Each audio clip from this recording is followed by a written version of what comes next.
Although the houses are tiny, the stories are big. I'm Bill Rockhill, owner, father, and boss. We're a family-run business. All my kids have grown up in the trade.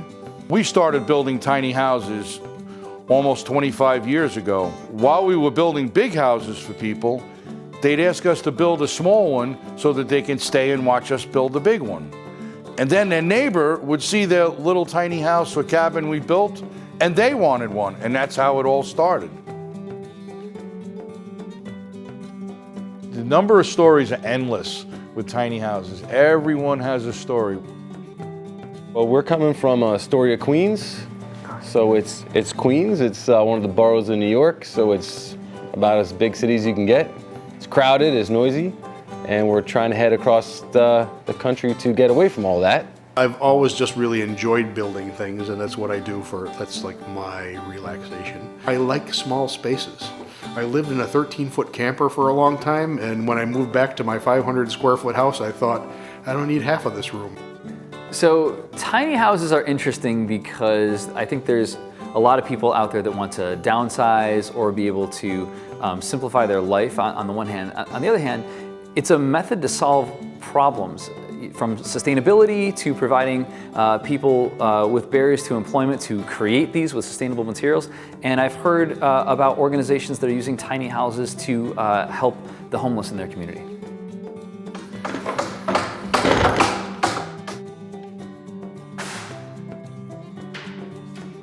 Throughout the years, I've built anywhere from 10,000, 8,000 square foot houses to 200, less than 200 square foot houses. Even though it's tiny, the houses that we build, it's incredible the amount of technology that people are wanting to put into these houses. I gladly will build just about anything my dad puts in front of me. But when I go to build my own house, it is going to be big enough for my family and my children's family and even their friends. We're going to have a nice big party house, and it might not be tiny, it might not be efficient, but it's, I like to have a lot of people around me. The great joy of being in this business, besides teaching my own children the trade, is training our youth. This is a new class that we're launching this year, and it's called STEAM, which is an acronym for Science, Technology, Engineering, Art, and Math. We decided to have them design a tiny house. So they really didn't know much about tiny house when we began the project. I have many young people come from high school programs, college programs, and we get to teach them from the beginning the trade. When I came here for the workshop, I had a little experience with using the saws and such. Well, I've always, I guess, wanted to build my own house, and design my own house. So in order to have sort of the skills to do that, I have to get in and learn the skills.